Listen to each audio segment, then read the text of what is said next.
एकदमै दुःखद खबर गौरी फन्टादेखि बेंगलोर आउँदै गरेको बस दुर्घटना भएको छ।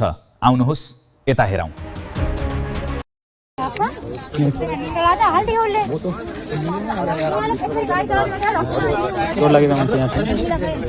सबै समितिहरूको मुजिबहरूको काम हो।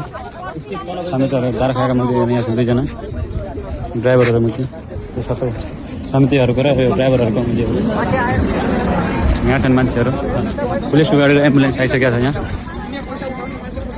पुलिसको गाडी एम्बुलेन्सहरू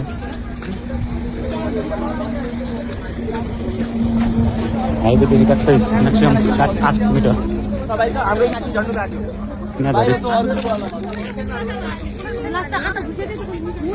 सिंगल पल्टी मात्र आएको छ, डबल पल्टी भएको छैन। यहाँ बस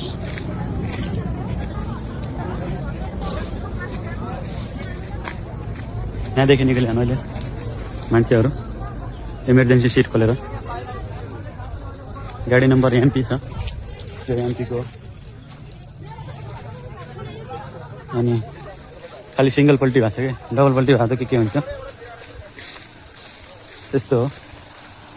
यहाँ छ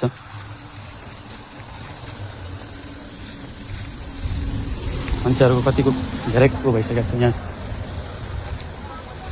यो सिसा पनि फुटिसकेको छ यो गाडी। यहाँ त्यस्तो हो। सबै एलबी धामी सबै जति सजाने सोच्छ यी सबै एकै मिलेर त्यहाँ पलियामा एकै मिलेर एउटै बाख्रा कचेर जहाँ हाल्छन् कि मुजीहरू खाते बामनको छोराहरू सबै मुजीहरू डाँठाहरू। बस खसेको चाहिँ यहाँदेखि उतासम्म।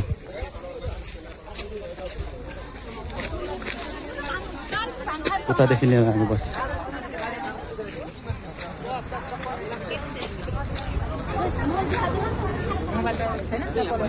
यहाँदेखि बस उतादेखि बसेर यहाँदेखि उता हालिदियो।